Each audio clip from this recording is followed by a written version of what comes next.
বিভিন্ন ঘটনা নিয়ে কিন্তু আমরা নিয়মিত ভিডিও আপলোড করে থাকি। আপনাদেরকে এই ভিডিওতেও কিছু গুরুত্বপূর্ণ তথ্য তুলে ধরব, যে ভিডিওটি আপনারা দেখলে অবাক হয়ে যাবেন। ভাইরাল সকল ভিডিওগুলা এই মুহূর্তে আপনারা দেখতে চলেছেন, তাই ভিডিওটি এক সেকেন্ডও না টেনে পুরো ভিডিওটি দেখবেন। ভিডিওতে একটি লাইক করে চ্যানেলটিকে সাবস্ক্রাইব করে আমার সাথেই থাকবেন। זה איום קיומי על ישראל, ולכן יצאנו למלחמת הצלה נגד איום השמדה כפול, ואנחנו עושים את זה באון. חיילינו, טייסינו, מעל שמי איראן.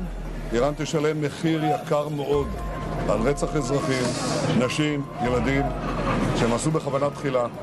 אנחנו גם נשיג את יעדינו וגם ננחית עליהם מכה אחת אפיים. הם ירגישו את נחת זרוענו. אני פה בתוך הממ"ד. יתר הדירה נפגעה, אבל מי שנמצא פה בתוך הממ"ד, בתוך החלל הזה, שום דבר, תסתכלו, אפילו התמונה נשארה שלמה. הבניין הזה בעצם הוא קיבל את ההמשך של הטיל שפגע בבניין הר החומות, רובו ישן, לא היו בו...